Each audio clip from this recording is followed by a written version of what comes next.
మరో కొత్త నోటిఫికేషన్తో మీ ముందుకు. మనకైతే నాల్కో అనే సంస్థ నుండి ఒక నోటిఫికేషన్ అయితే వచ్చిందండి.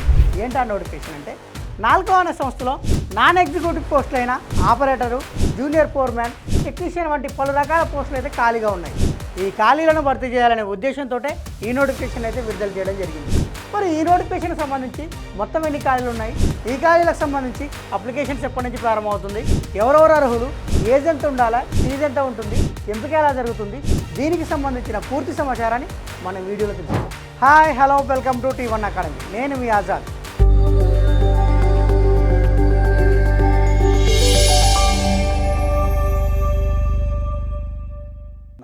NALCO national aluminium company limited. మనకి ఏదైనా ఒక సంస్థ నుండి ఒక నోటిఫికేషన్ వచ్చినప్పుడు ఆ నోటిఫికేషన్కి అప్లికేషన్ చేసుకోవడానికంటే ముందు అసలు ఆ నోటిఫికేషన్ ఏ సంస్థ నుండి వచ్చింది, ఆ సంస్థ యొక్క పూర్వఫలాలను తెలుసుకున్న తర్వాతనే మీరైతే ఆ నోటిఫికేషన్కి అప్లికేషన్ చేసుకోవాలి. ఇప్పుడు ఈ నోటిఫికేషన్ ఏ సంస్థ నుండి వచ్చింది, ఏ సంస్థ నుండి వచ్చిందంటే నాల్కో అనే సంస్థ నుండి వచ్చింది. NALCO national aluminium company limited.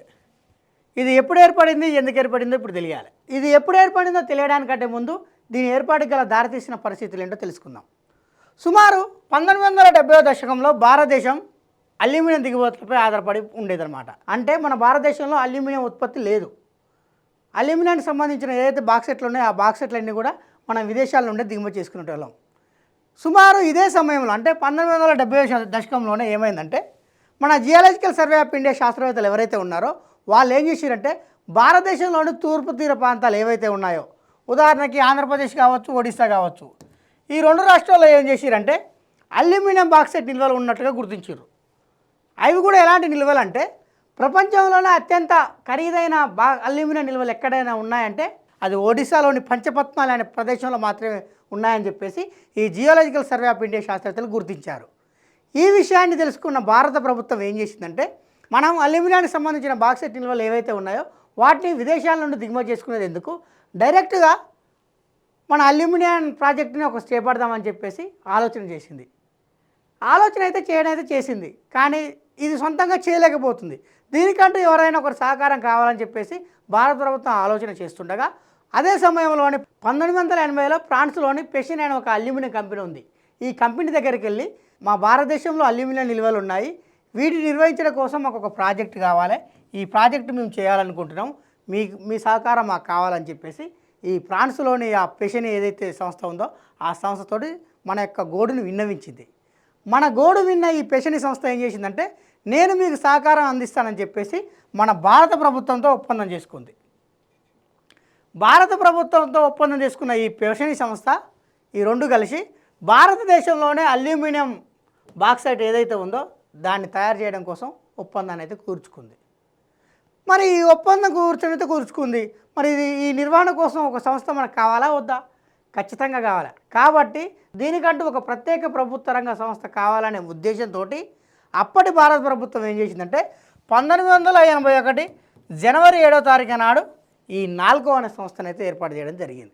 Notification విషయానికి వచ్చేసరికి ఏ పోస్టులు ఖాళీగా ఉన్నాయి, ఏ పోస్టులు ఖాళీగా ఉన్నాయంటే నాన్ ఎగ్జిక్యూటివ్ పోస్టులు ఖాళీగా ఉన్నాయి. ఈ నాన్ ఎగ్జిక్యూటివ్ పోస్టులో కూడా ఏ పోస్టులు అంటే ఆపరేటర్ పోస్ట్ అని, మైనింగ్ మేట్ పోస్ట్ అని, జూనియర్ ఫోర్మ్యాన్ పోస్ట్ అని, టెక్నీషియన్ పోస్ట్ అని, ఇలా పలు రకాల పోస్టులు అయితే ఖాళీగా ఉన్నాయి. మరి మొత్తం ఎన్ని ఖాళీలు ఉన్నాయి, ఎన్ని ఖాళీలు ఉన్నాయంటే 268 ఖాళీలు ఉన్నాయి. మరి ఈ 268 ఖాళీలకు సంబంధించి అప్లికేషన్స్ ఎప్పటి నుంచి ప్రారంభమవుతున్నాయి అంటే మే 21, 2026 నుండి ప్రారంభమై జూన్ 10, 2026 నాడు అయితే క్లోజ్ అవుతుంది. మరి ఈ పోస్టులకు సంబంధించి ఎడ్యుకేషనల్ క్వాలిఫికేషన్ ఏంటి? ఎడ్యుకేషనల్ క్వాలిఫికేషన్ విషయానికి వచ్చేసరికి ఒక్కొక్క పోస్ట్కి అయితే ఒక్కొక్క రకంగా ఎడ్యుకేషనల్ క్వాలిఫికేషన్ అయితే ఉన్నాయి. ఇప్పుడు మనం కొన్ని రకాల పోస్టులకు సంబంధించి ఎడ్యుకేషనల్ క్వాలిఫికేషన్ ఎలా ఉన్నాయో తెలుసుకుందాం. ఆపరేటర్ పోస్టుకు సంబంధించి అప్లికేషన్ చేసుకోవాలంటే ఎటువంటి ఎడ్యుకేషనల్ క్వాలిఫికేషన్ కావాలంటే ఎవరైతే ఈ ఆపరేటర్ అనే పోస్ట్కి అప్లికేషన్ చేసుకోవాలనుకుంటారో వాళ్ళు ఖచ్చితంగా 10వ తరగతి అయితే పాస్ కావాలి. దానితో పాటు ఎంఎంఈ సర్టిఫికేట్ ఉండాలి, దానితో పాటు అప్రెంటిస్ సర్టిఫికేట్ ఉండాలి, దానితో పాటు డీజిల్ మెకానిక్ ట్రేడర్ సర్టిఫికేట్ ఉండాలి, దానితో పాటు హెవీ వెహికల్ డ్రైవింగ్ లైసెన్స్ ఉండాలి. ఇవన్నీ ఎవరైతే కలిగి ఉంటారో వాళ్ళందరూ కూడా ఈ ఆపరేటర్ అనే పోస్ట్కి అయితే ఎలిజిబుల్. దీనిలోనే మరో పోస్ట్ అయినా మైనింగ్ మేట్, ఈ పోస్ట్కి అప్లికేషన్ చేసుకోవాలంటే వాళ్ళు ఖచ్చితంగా 10వ తరగతి పాస్ కావాలి. 10వ తరగతితో పాటు మైనింగ్ మేట్ అనే సర్టిఫికేట్ ఉండాలి. ఈ మైనింగ్ మేట్ అనే సర్టిఫికేట్ని ఎవరిస్తారంటే డీజీఎంఎస్ అంటే డీజీఎంఎస్ ద్వారా జారీ చేయబడిన మైనింగ్ మేట్ సర్టిఫికేట్తో పాటు 10వ తరగతి ఎవరైతే పాస్ అవుతారో వాళ్ళందరూ కూడా ఈ మైనింగ్ మేట్ అనే పోస్ట్కి అయితే అప్లికేషన్ చేసుకోవచ్చు. దీనిలోనే మరో పోస్ట్ అయినా జూనియర్ ఫోర్మెన్. ఈ పోస్ట్కి అప్లికేషన్ చేసుకోవాలంటే వాళ్ళు ఖచ్చితంగా మైనింగ్ ఇంజనీరింగ్లో డిగ్రీ క్వాలిఫై ఉండాలి, అంటే డిప్లొమా క్వాలిఫై ఉండాలి. మైనింగ్ ఇంజనీర్లో డిప్లొమా క్వాలిఫై ఎవరికైతే ఫోర్మెన్ సర్టిఫికేట్స్ ఉంటుందో అది కూడా ఎక్కడి నుండి, డీజీఎంఎస్ నుండి. అంటే డీజీఎంఎస్ నుండి మైనింగ్లో ఫోర్మెన్ సర్టిఫికేట్ ఎవరైతే కలిగి ఉండి మైనింగ్ ఇంజనీరింగ్ డిప్లొమా ఎవరైతే పాస్ అవుతారో వాళ్ళందరూ కూడా ఈ జూనియర్ ఫోర్మెన్ అనే పోస్ట్కి అయితే అప్లికేషన్ చేసుకోవచ్చు. దీనిలోనే మరో పోస్ట్ అయినా టెక్నీషియన్. ఈ టెక్నీషియన్ పోస్ట్కి అప్లికేషన్ చేసుకోవాలంటే వాళ్ళు ఖచ్చితంగా 10వ తరగతి పాస్ అయి ఉండాలి. దానితో పాటు 2 సంవత్సరాలు అప్రెంటిస్ చేసినట్టుగా సర్టిఫికేట్ అయితే ఉండాలి. దేనిలో అంటే ఇన్స్ట్రుమెంట్ మెకానిక్ ట్రేడ్లో 2 సంవత్సరాలు అప్రెంటిస్ చేసిన సర్టిఫికేట్ ఖచ్చితంగా ఉండాలి. ఈ 2 క్వాలిఫికేషన్స్ ఎవరైతే కలిగి ఉంటారో వాళ్ళైతే ఈ టెక్నీషియన్ పోస్ట్కి అయితే అప్లికేషన్ చేసుకోవచ్చు. దీనిలో పేర్కొన్న పలు రకాల పోస్టులు ఏవైతే ఉన్నాయో వీటికి సంబంధించి ఎక్స్పీరియన్స్ కూడా కావాలండి. అన్ని పోస్టులకు సంబంధించి ఒకే విధమైన ఎక్స్పీరియన్స్ అయితే ఉంది. ఖచ్చితంగా 2 సంవత్సరాల ఎక్స్పీరియన్స్ కావాలి. అది కూడా దానికి సంబంధిత విభాగం ఏదైతుందో ఆ సంబంధిత విభాగంలో ఎక్స్పీరియన్స్ అయితే కావాలి. ఉదాహరణకి టెక్నీషియన్ ఉంది, ఈ టెక్నీషియన్కి సంబంధించి ఎక్స్పీరియన్స్ కావాలి. ఇందాక చెప్పుకున్నాం ఆపరేటర్ అని, ఆపరేటర్కి సంబంధించి 2 సంవత్సరాల ఎక్స్పీరియన్స్ కావాలి. ఇలా ఏ పోస్ట్ అయితే ఉన్నదో ఆ సంబంధిత విభాగంలో ఖచ్చితంగా 2 సంవత్సరాల ఎక్స్పీరియన్స్ అయితే కావాలి. మరో ముఖ్యమైన విషయం ఏంటంటే ఇక్కడ పలు రకాల పోస్టులు అయితే ఉన్నాయని చెప్పుకున్నాం. ఈ పలు రకాల పోస్టులకు ఒకే అభ్యర్థి అన్నిటికి కూడా ఎలిజిబుల్ అయి ఉండవచ్చు. కానీ కేవలం ఇక్కడ ఉన్న పోస్టుల్లో కేవలం మీరు ఒక్క పోస్ట్కి మాత్రమే అప్లికేషన్ చేసుకోవాలి. ఒకటి కంటే ఎక్కువ అప్లికేషన్ చేసుకోవడానికి అయితే వీలు లేదు. ఉదాహరణకి ఆయన టెక్నీషియన్కి ఎలిజిబుల్ ఉన్నాడు, ఆపరేటర్కి ఎలిజిబుల్ ఉన్నాడు. ఈయన ఏదైనా ఒకదానికి మాత్రమే చేసుకోవాలి. రెండింటికి చేస్తా అంటే మాత్రం కుదరదు, కేవలం ఒక్కదానికి మాత్రమే చేసుకోవాలి. మరి ఈ పోస్ట్కి అప్లికేషన్ చేసుకోవాలంటే ఏజ్ ఎంత ఉండాలి? ఏజ్ విషయానికి వచ్చేసరికి ఒక్కొక్క పోస్ట్కి అయితే ఒక్కొక్క రకంగా ఉన్నదండి. ఉదాహరణకి ఆపరేటర్ పోస్ట్ ఉంది. ఈ ఆపరేటర్ పోస్టులు ఏవైతే ఉన్నాయో ఆపరేటర్ పోస్టులకు సంబంధించి గరిష్టంగా 30 సంవత్సరాలలోపు ఎవరికైతే ఉంటాయో వాళ్ళందరూ కూడా ఈ పోస్టులకు అయితే అప్లికేషన్ చేసుకోవచ్చు. ఎప్పటి వరకు అంటే జూన్ 10వ తారీఖు 2026 నాటికి గరిష్టంగా 30 సంవత్సరాలలోపు ఎవరైతే ఉంటారో వాళ్ళందరూ కూడా ఈ ఆపరేటర్ అనే పోస్ట్కి అయితే ఎలిజిబుల్. అదే మైనింగ్ మేట్కి సంబంధించి గరిష్టంగా 30 సంవత్సరాలు ఉండాలి. అదే ఫోర్మెన్కి సంబంధించి గరిష్టంగా 40 సంవత్సరాలు ఉండాలి. అదే టెక్నీషియన్ పోస్టుకు సంబంధించి గరిష్టంగా 30 సంవత్సరాలు ఉండాలి. మరి ఈ పోస్టులకు సంబంధించి ఎంపిక ఎలా ఉంటుంది? ఎంపిక విషయానికి వచ్చేసరికి కొన్ని పోస్టులకైతే కేవలం ఎంపిక ఒకే దశలో ఉన్నది, మరికొన్ని పోస్టులకైతేనేమో ఎంపిక 2 దశలో ఉన్నది. ఆపరేటర్ పోస్టులకు సంబంధించి కావచ్చు, జూనియర్ ఫోర్మెన్ల పోస్టులకు సంబంధించి కావచ్చు, కొన్ని పోస్టులకైతే కేవలం సిబిటి ఎగ్జామ్ మాత్రమే ఉంటుంది. ఈ సిబిటి ఎగ్జామ్లో ఎవరైతే మెరిట్ సాధిస్తారో వాళ్ళని మాత్రమే ఈ పోస్టులకు ఎంపిక చేయడం జరుగుతుంది. వాటితో పాటు టెక్నీషియన్ ఉంటుంది. టెక్నీషియన్ పోస్టులకు సంబంధించి సిబిటి మరియు టెస్ట్ కూడా ఉంటుంది. ఈ రెండింటిలో ఎవరైతే క్వాలిఫై అవుతారో వాళ్ళనైతే ఈ పోస్టులకు ఎంపిక చేయడం జరుగుతుంది. మరి ఈ సిబిటి ఎగ్జామ్ సంబంధించి ప్యాటర్న్ ఎలా ఉంటుంది? ప్యాటర్న్ విషయానికి వచ్చేసరికి మొత్తం వచ్చేసి 100 మార్కులు ఉంటుంది, 100 క్వశ్చన్స్ ఉంటుంది, నెగిటివ్ మార్కింగ్ మాత్రం లేదు.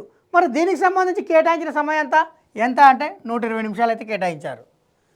మరి ఈ సిబిటి టెస్ట్ ఏదైతే ఉన్నదో ఈ సిబిటి టెస్ట్ సంబంధించి సిలబస్ ఏంటి? సిలబస్ విషయానికి వచ్చేసరికి ఏ సంబంధిత సబ్జెక్ట్ అయితే ఉన్నదో ఆ సంబంధిత సబ్జెక్టుకి సంబంధించి 60% అయితే మార్క్స్ ఉంటాయి.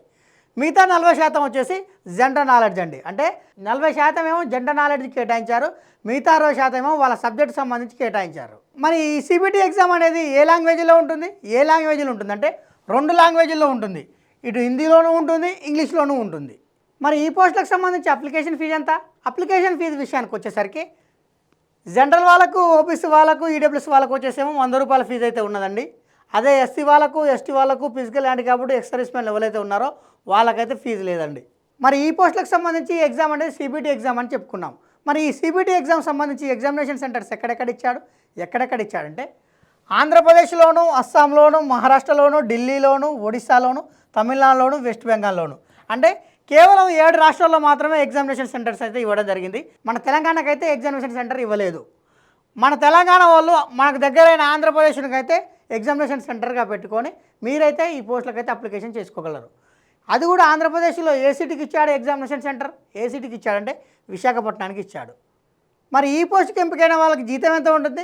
జీతం విషయానికి వచ్చేసరికి కొన్ని రకాల పోస్టుకు ఒక విధంగాను, మరికొన్ని రకాల పోస్టుకు మరో విధంగానైతే జీతం అయితే ఉన్నది. ఉదాహరణకి ఆపరేటర్ పోస్ట్ తీసుకుందాం. దీనికి ఎవరైతే ఎంపిక అవుతారో వాళ్ళకు వచ్చేసి జీతం 29,500 నుంచి 70,000 ఉంటుంది. అదే మైనింగ్ మేట్ పోస్ట్ తీసుకున్నాం అనుకో, దానికి సంబంధించి 29,500 నుంచి 70,000 జీతం అయితే ఉంటుంది. అదే జూనియర్ ఫోర్మ్యాన్ ఏదైతే ఉందో దానికి ఎవరైతే ఎంపిక అవుతారో వాళ్ళకు వచ్చేసి జీతం 36,500 నుంచి 1,15,000 జీతం అయితే ఉన్నది. ఇలాంటి ముఖ్యమైన అప్డేట్స్ కోసం సబ్స్క్రైబ్ చేసుకోండి T1 అకాడమీ.